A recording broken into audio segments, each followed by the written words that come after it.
Mercato du jour. Séville attend l'offre de Chelsea pour Koundé. S'il est aussi ciblé par le Barça, Jules Koundé reste la priorité de Chelsea. Fabrizio Romano indique que les négociations avancent entre les dirigeants des Blues et le défenseur international français. En revanche, le club londonien n'a pas encore formulé d'offre à Séville pour son joueur selon le journaliste italien. Il précise que le club andalou serait disposé à laisser partir l'ancien bordelais pour 65 millions d'euros, alors que sa clause libératoire s'élève à 80 millions d'euros. Live comment icon. Slonina vers Chelsea? Son nom ne vous dit sûrement pas grand-chose, mais Gabriel Slonina est considéré, à 18 ans, comme l'un des grands espoirs du football mondial au poste de gardien. Le portier américain fait ainsi l'objet d'une bataille acharnée entre Chelsea et le Real Madrid pour obtenir sa signature. Et selon le journaliste italien Fabrizio Romano, elle devrait être remportée par les Blues. Le Chicago Fire demanderait 10 millions d'euros pour libérer son gardien, sous contrat jusqu'en décembre 2023. Pochettino voudrait retourner en Premier League. Alors que son départ du PSG se précise, Mauricio Pochettino va vraisemblablement devoir trouver un nouveau club. L'Espagne était une destination citée il y a quelques semaines, mais le technicien argentin regarde surtout du côté de la Premier League selon les informations de The Telegraph. Le quotidien britannique ne cite cependant aucun club susceptible de l'accueillir.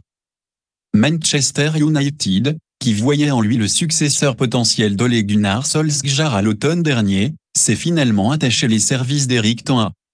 Et Tottenham, où Pochettino a laissé de très bons souvenirs, veut impérativement conserver Antonio Conte après la qualification pour la Ligue des Champions.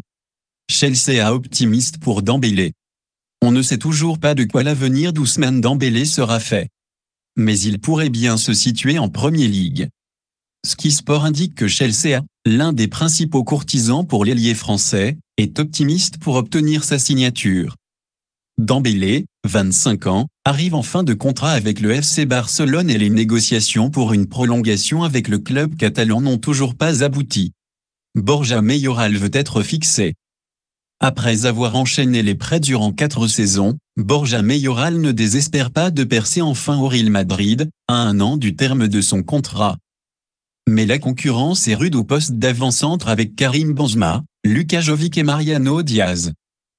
Explique que l'avant-centre de 25 ans, auteur de 6 buts durant la deuxième moitié de la saison passée sous les couleurs de Getafe, souhaite être rapidement fixé sur les intentions du club merengue à son égard. Les départs éventuels de Jovic et Mariano pourraient lui permettre d'avoir du temps de jeu. Mais le quotidien madrilène rappelle que les salaires des deux joueurs sont des obstacles de taille dans la perspective d'un transfert. Le Bayern avance sur Man. C'est encore loin d'être fait, mais le Bayern Munich travaille dur pour attirer Sadio Mané en Bavière. Selon Fabrizio Romano, le club bavarois pourrait rapidement trouver un accord avec l'attaquant sénégalais de 30 ans, sous contrat avec Liverpool jusqu'en juin 2023. Il préparerait aussi une nouvelle offre après avoir essuyé 2 refus de la direction des Reds. Pirlo rebondit en Turquie. Andrea Pirlo reprend du service en Turquie après une année sabbatique loin des pelouses. La légende italienne s'offre une deuxième expérience sur un banc avec celui du Fatih Karagümrük. L'ancien coach de la Juventus a signé un bail d'1 an avec le club de première division turque. Pas d'accord entre le PSG et Zidane. Point. Mais le Qatar ne lâche rien, c'est le feuilleton de ce début de mercato estival, la potentielle arrivée de Zinedine Zidane sur le banc du PSG. Selon les informations de Romain Molina, journaliste indépendant, le Français a refusé les avances du club de la capitale, même si le Qatar n'abandonne pas l'idée de le faire venir. De son côté, Luis Campos milite toujours pour Christophe Galtier. Pochettino condamné avant même l'arrivée de Campos. Son départ ne faisait plus de doute, Mauricio Pochettino ne sera plus l'entraîneur du Paris Saint-Germain la saison prochaine. L'Argentin a été remercié avant même l'arrivée de Luis Campos comme conseiller sportif. Un choix de Nasser Al-Khelaifi, comme le confirme Fabrizio Romano, qui précise que l'officialisation de la nouvelle sera effective d'ici quelques jours. Eriksen a des envies d'ailleurs malgré une sérieuse et importante offre de prolongation formulée par Brentford. Christian Eriksen privilégierait un départ, lui qui suscite l'intérêt de plusieurs clubs. Selon Fabrizio Romano, Le Danois prendra sa décision sur sa future destination dans les prochains jours. Voilà, c'est pour tout aujourd'hui. Si vous aimez la vidéo, n'hésitez pas à la liker, la partager, et surtout vous abonner pour ne pas rater mes prochaines vidéos. Merci.